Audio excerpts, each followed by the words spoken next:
समझने के लिए एक क्षण काफी है, महापुरुषों के एक वाक्य काफी है। अगर आपने सत्संग को समझ लिया, एक शब्द अगर आपने समझ लिया, तो आपके जीवन का परिवर्तन हो जाएगा, परिमार्जन हो जाएगा। एक शब्द।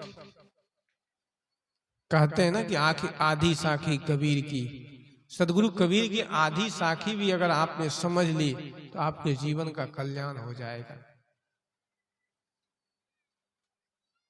महापुरुषों के साथ संसर्ग कैसे करना चाहिए, उसके पास बैठना कैसे चाहिए, उसके पास उनको सुनना कैसे चाहिए, यही आज बहुत आदमी को पता नहीं है कि संतों से बात कैसे करना चाहिए, यही बात पता नहीं है।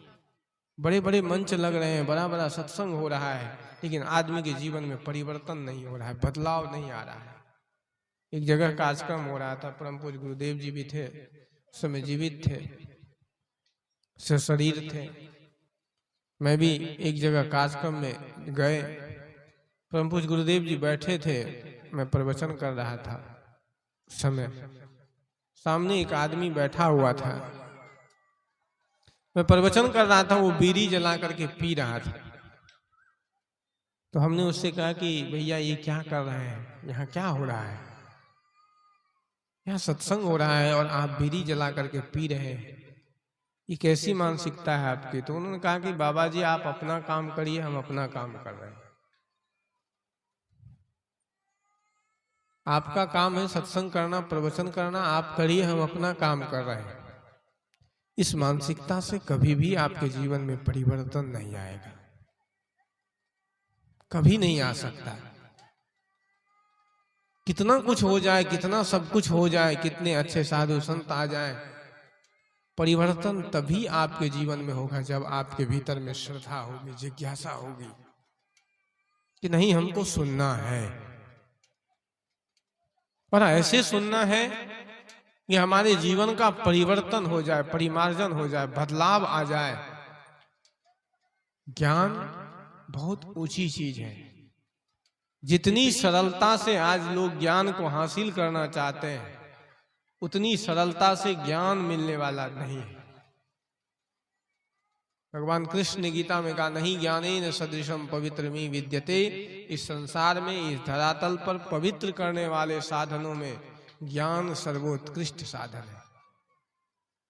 क्योंकि मनुष्य के बाह्य और आभ्यंतर जीवन को व्यवस्थित करने का साधन कोई है तो ज्ञान है, जिसके द्वारा विवेक है, जिसके द्वारा आदमी बाह्य जीवन को भी व्यवस्थित कर सकता है और आंतरिक जीवन को भी संयमित कर सकता है।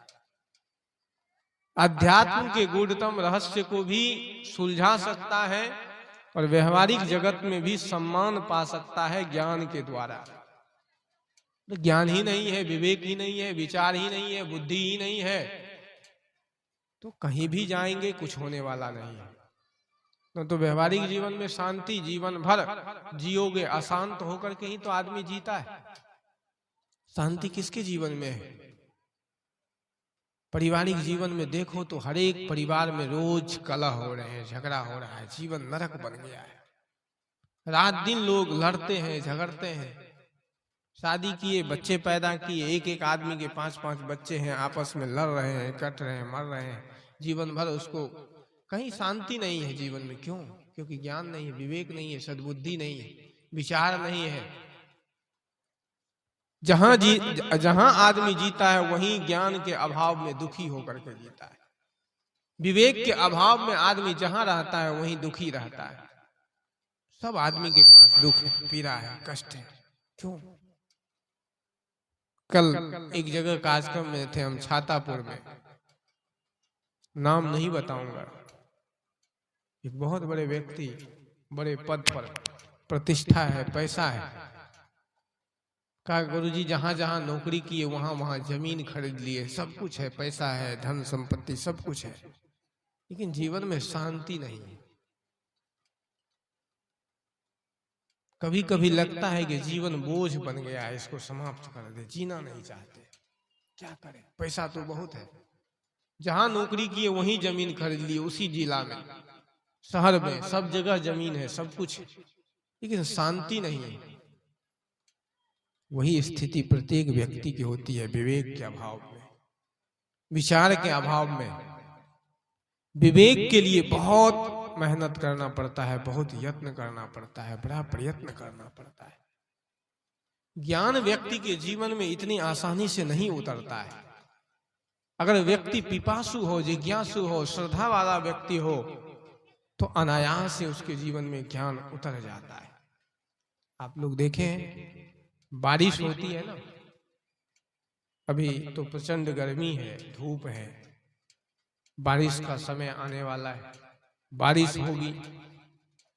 उस समय मान लीजिए छत है, छत पर आपने क्या किया, घड़ा रख दिया, बारिश हो रही है, रात भर बारिश हुई और सुबह आप जाते हैं, उस घड़े में पानी नहीं है। उसमें कारण क्या है? बारिश तो खूब हुई, रात भर बारिश हुई, लेकिन उस घड़े में पानी नहीं है। उसके पीछे कारण क्या है? क्योंकि बारिश तो हुई लेकिन वो घड़ा उल्टा था।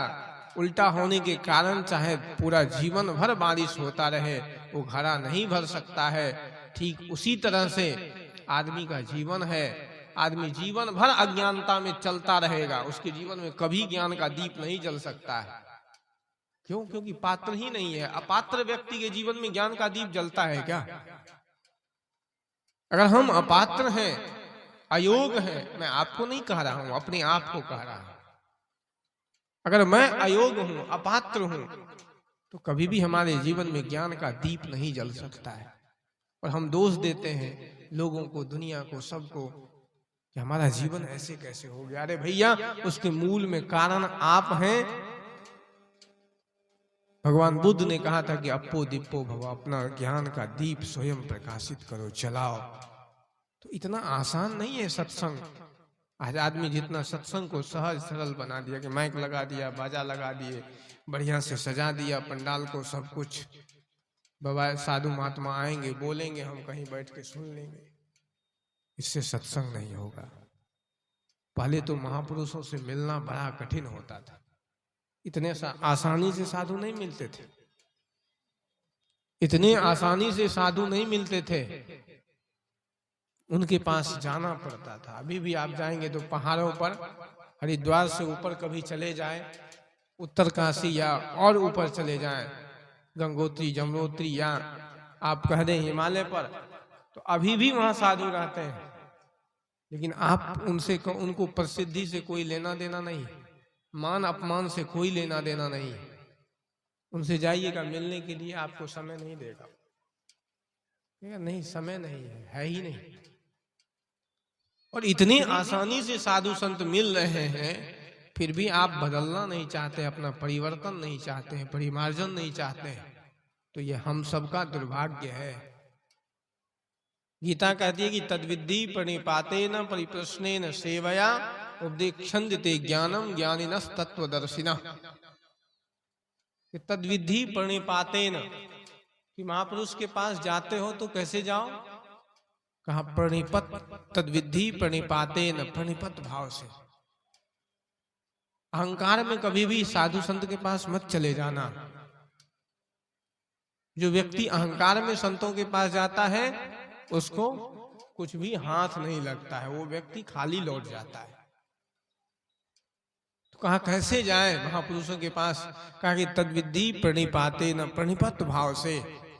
प्रणिपातेन, जब आप प्रणिपत भाव से जाएंगे, सेवया, जब उनकी आप सेवा करेंगे, उनके पास बैठेंगे समीप में जा करके, तो शायद वो कृपा कर दे। उपदेक्षन्ते ज्ञानम ज्ञानिनस् तत्वदर्शिनः, वो तत्वदर्शी महापुरुष, ज्ञानी महापुरुष शायद आपके जीवन में कुछ ज्ञान दे दे, कुछ कृपा कर दे। लेकिन दुर्भाग्य तो ये है कि हम ऐसे महापुरुषों के पास जाते कहाँ हैं। आज तो हर एक आदमी ज्ञानी, सब कोई अपने आप को ज्ञानी समझता है। यही अहंकार है कि हम भी ज्ञानी, हम किसी से कम कहाँ हैं, हमें कम जानकारी कम थोड़ी है। प्रत्येक व्यक्ति आज जानकार है, प्रत्येक व्यक्ति आज ज्ञानी है, अपने आप को ज्ञानी समझता है। कोई ना समझ नहीं है दुनिया में, सब सयाने हैं, सब समझदार हैं। ना समझ तो हम बैठे हुए हैं। इसलिए तो मैंने कहा कि ज्ञान के लिए बड़ा यत्न करना पड़ता है, बड़ा प्रयत्न करना पड़ता है, और ज्ञान से ही आदमी का जीवन व्यवस्थित हो सकता है, विवेक से ही आदमी का जीवन व्यवस्थित हो सकता है। जिस व्यक्ति के जीवन में विवेक नहीं है, समझदारी नहीं है, उस व्यक्ति का जीवन कभी व्यवस्थित नहीं हो सकता है। बस विशेष नहीं कहते हुए मैंने पहले ही कहा, इस धरती का सौभाग्य है वो बच्ची का सत्संकल्प। उनके माता पिता भी धन्यवाद के पात्र हैं कि बच्ची के चले जाने के बाद भी उनको अपने संतति का संकल्प याद रहा। वैसे तो माता पिता का संकल्प पुत्र का गुरुतर दायित्व होता है कि अपने माता पिता के संकल्प का, माता पिता के संकल्प के अनुसार कार्य करे, माता पिता का नाम रोशन करे। अगर कोई शिष्य है तो उसका गुरुतर दायित्व होता है कि अपने गुरु के सत्संकल्पों का आचरण करे। लेकिन कभी कभार प्रकृति ही ये देखने को मिल जाता है कि जो पुत्री संकल्प किया बेचारी चली गई दुनिया से, क्योंकि दुनिया का ये सबसे बड़ा सत्य है कि यहाँ कोई भी व्यक्ति रहने के लिए नहीं आया है। हम भी चले जाएंगे, आप भी चले जाएंगे, सबको जाना है। जातस्य ध्रुवो मृत्यु ध्रुवम जन्म मृतश्च। गीता कहती है कि ये ध्रुव सत्य है, जो व्यक्ति जन्म लिया है वो मरेगा, कोई हो, सबको जाना है। इतना केवल आदमी याद कर ले कि एक दिन दुनिया से जाना है। तो असमय चली गई, जाने की अवस्था नहीं थी, लेकिन प्रकृति कब किसको ले जाए कोई नहीं देखा है। लेकिन उसके संकल्प को सार्थक उसके माँ बाप, उसके परिजन लगे हुए हैं, तो ये धन्यवाद के पात्र हैं। मैं उनको धन्यवाद दूंगा और सुचिता साहब जी को धन्यवाद तो नहीं दे सकता हूं। इनसे यही आग्रह करूंगा कि बिहार की भूमि पर अभी तक कोई साध्वी आश्रम है भी तो थोड़े रूप में है, कोई बड़े रूप में है नहीं। मैंने पहले भी कहा कि मुख्य धारा से जुड़ा हुआ कोई आश्रम नहीं है, लेकिन आपसे यही निवेदन करूंगा कि इस आश्रम को आप मुख्य धारा से जोड़िए और किसी भी क्षेत्र और प्रांतवाद से ऊपर उठ करके, क्योंकि साधु किसी क्षेत्र का नहीं होता है, किसी प्रांत का नहीं होता है, वो सबके लिए होता है, उसका जीवन सबके लिए होता है। किसी क्षेत्र विशेष का कोई साधु नहीं होता है कि हम अगर बिहार के हैं तो हम बिहारी साधु, ऐसा नहीं है। साधु सार्वभौम होता है, पूरी सृष्टि के लिए, पूरे संसार के लिए होता है। और यही भावना है भी आपके अंदर, तब इतने दूर से आकर के यहाँ, क्योंकि आपका आश्रम कोटियादीद में आज तक जा नहीं पाया, क्योंकि संजोग नहीं लगा। कभी छत्तीसगढ़, रायपुर, कभी कोटियादी, कई जगह इनका आश्रम है, मैं गया नहीं, आज तक छत्तीसगढ़ गया ही नहीं, क्योंकि कभी ऐसा मौका ही नहीं मिला। जब था मौका तो पढ़ाई करते थे, 12 वर्ष हरिद्वार में रहे, 13 वर्ष कहीं घूमने का कोई मेरा शौक नहीं रहा। बचपन से ही अपनी मस्ती में जीता हूँ। हरिद्वार में रहता था, बस किताब से प्रेम था। सुबह 4 बजे जगना और किताब लेना, पढ़ते पढ़ते 10 किलोमीटर जाता था पैदल गुरुकुल में, वहां जा करके पढ़ता था, फिर उधर से पैदल पढ़ते पढ़ते आ जाता। जो 1-8 घंटे वो पढ़ाए, 2 घंटे वो उसी रास्ते में ही याद हो जाता था। सुबह जाते थे, याद करते करते वहां गए, उनको सुना दिए, फिर उधर से लौटे, जो दिया वो याद करते करते आ गए। सुबह एक बार स्मरण किए, फिर जाके सुना दिए। यही काम था मेरा, पढ़ना पढ़ाना। कहीं घूमने का शौक तो था नहीं। कई बार निमंत्रण भी आया, जा भी नहीं पाया, छत्तीसगढ़ संजोग नहीं लगा, लेकिन अगर कभी संजोग मिलेगा तो जाना होगा। लेकिन कहने का अर्थ ये है, मैंने, क्योंकि साधु साफ कहता है, इसलिए मैं साफ कह रहा हूं कि साधु का या साध्वी का जीवन समाज के लिए होता है, लोक हित के लिए होता है, लोक कल्याण के लिए होता है। इतने दूर से आकर के आज जितने लोग हैं सब आपके भाई बहन हैं, परिवार है, स्वजन है, अपने हैं। इन सब का ध्यान आपको रखना है।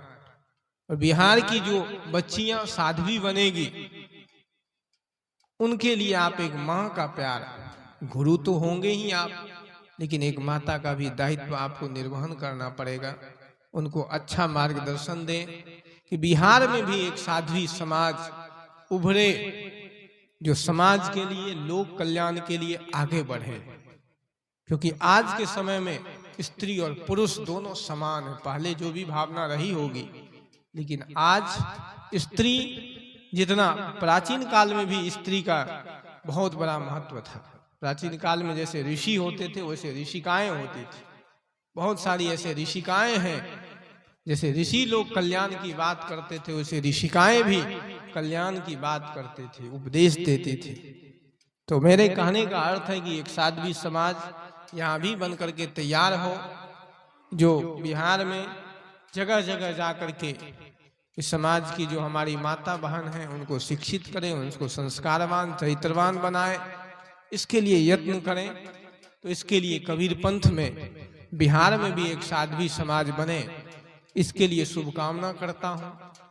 और जहाँ तक होगा कि मेरा जीवन अभी तक तो पढ़ाई में बीत गया, अब आगे जैसा भी होगा, अगर मेरे से जितना भी बन पाएगा मैं आपका सहयोग करूंगा हर उस रूप में। जहां तक हो सकता है मैं आपके साथ खड़ा हूं, खड़ा रहूंगा, और आप ये काम करिए, इसके लिए शुभकामना करता हूं। यही शुभकामना करते हुए मैं अपने बातों को विराम देता हूं। बोलिए सद्गुरुदेव की, सद्गुरुदेव की।